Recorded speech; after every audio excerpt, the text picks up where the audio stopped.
People are fascinated by anything that makes new highs every day for weeks on end, which Bitcoin has done. Is it a market? Is it a bank? Is it an exchange? We're asking whether or not this currency really has any longevity, let alone legitimacy. You'd have to be an idiot not to know how much risk you're bearing if you purchase Bitcoin. The value of it, I mean, look at the chart, is sinking and skyrocketing. This is a commodity. It's no different than the tulip mania of the 1600s. Feds are starting to crack down on so-called virtual currencies. Wild West currency. It had a bad stigma. People said that it was being used for narco trafficking, potentially to back terrorism efforts. Some rumors that it's this Japanese guy, but others say no, that he's a fake name. It was a pseudonym. You're literally putting real money onto a system that we don't even know who created it. Is this legitimate in your view? It is legitimate, and it is a fascinating experiment. It's an interesting brainchild, though. It really is, for people who around the world who are upset with fiat currency. What about Silk Road and the Drug Association? What about HSBC? Billions of dollars of money laundering right there. The current scandal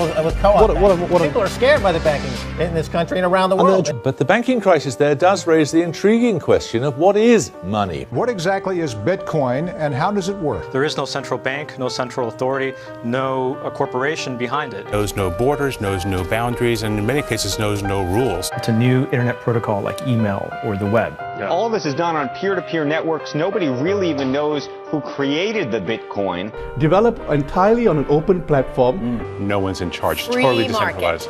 Okay, Free market. so the value of each Bitcoin hit a new high. It has, as this chart shows, been skyrocketing in value over the past 3 years. I know some people are obsessed with this and have been all over this quote-unquote phenomenon. So many people are jumping into this virtual currency. It's created so much attention. One of the biggest Bitcoin exchanges actually reported that it was having trouble technologically keeping up with all the order flow. Its unknown creator setting a finite number of the digital currency of 21 million, with only 11 million in circulation. The maximum amount of Bitcoins that can ever exist on the planet is 21 million Bitcoins. Some would argue that it is more useful as a form of money because it cannot be debased by people like Ben Bernanke or Mr. Draghi. There's no inflation because you don't run the risk of anyone printing the currency.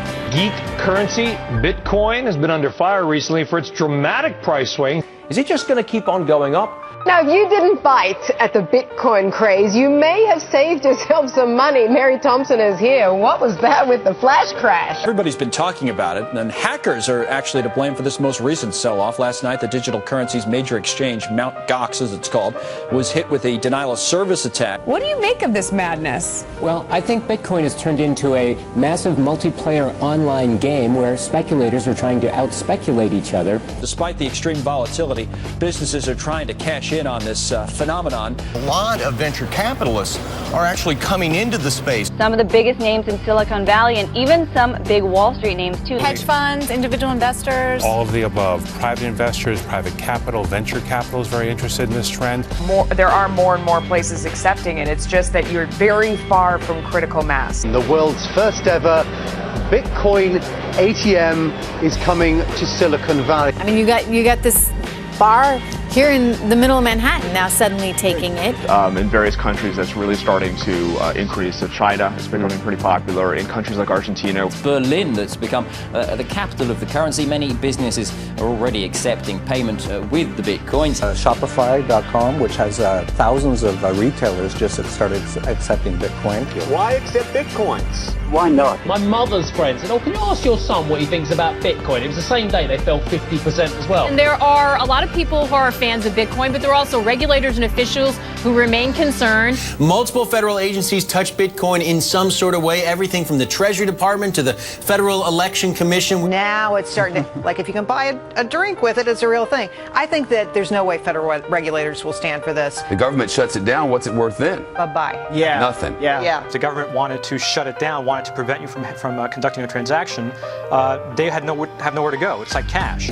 You can want to regulate it all you want, but I'm a little worried that virtual currencies, whether it's Bitcoin or the next one that pops up, isn't something that from a practical sense, you'll be able to. I mean, doesn't the government claim an utter and total and absolute monopoly on the means of exchange? Just last month, of course, the government shut down the Silk Road website, an Amazon-like marketplace for drugs, guns, other illicit goods. Gambling and other things and drugs. The people are saying that that's what's happening. So you wonder how long, in that sense, it's going to last. Value goes up. It sort of happens within the network. But if sentiment on Bitcoin starts to go down, you're probably going to watch that value crumble. This kind of stuff is scary. You know, I mean, the volatility of it has been outrageous. You know, it goes from 100 to 260. Yes. So I could walk in with my brand new iPhone and I could dial up the dyno, whatever it is, and say, here's my Bitcoin. And are you pro or I don't get it. I don't know. Joe Weisenthal at Business Insider. I'm not on this bandwagon yet. I'm not an early adopter, though. What do you think? I'm with you. I don't understand it. But the whole thing is done to the extent that viewers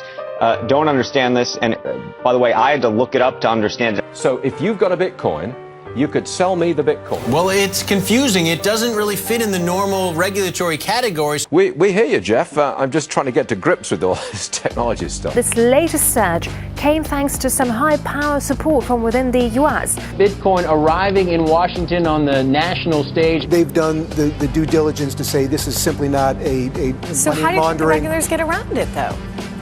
I don't know how they're going to do it, but I think, as Nick was saying, I think it's got a shot. That's what this hearing is all about. Today and tomorrow is the legitimacy, the rising legitimacy of Bitcoin. Do you think this is the tipping point that you get the Fed chairman name-checking it? Does it feel mainstream to you now?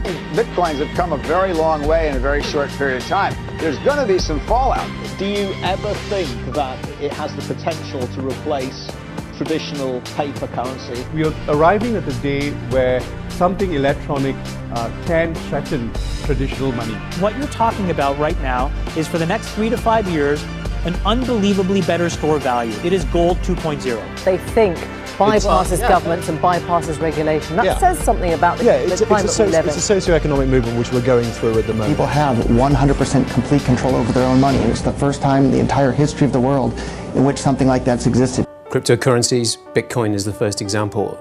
I believe they're going to change the world, but probably not in the way we expect. This is the time where people should be trying really big, crazy things.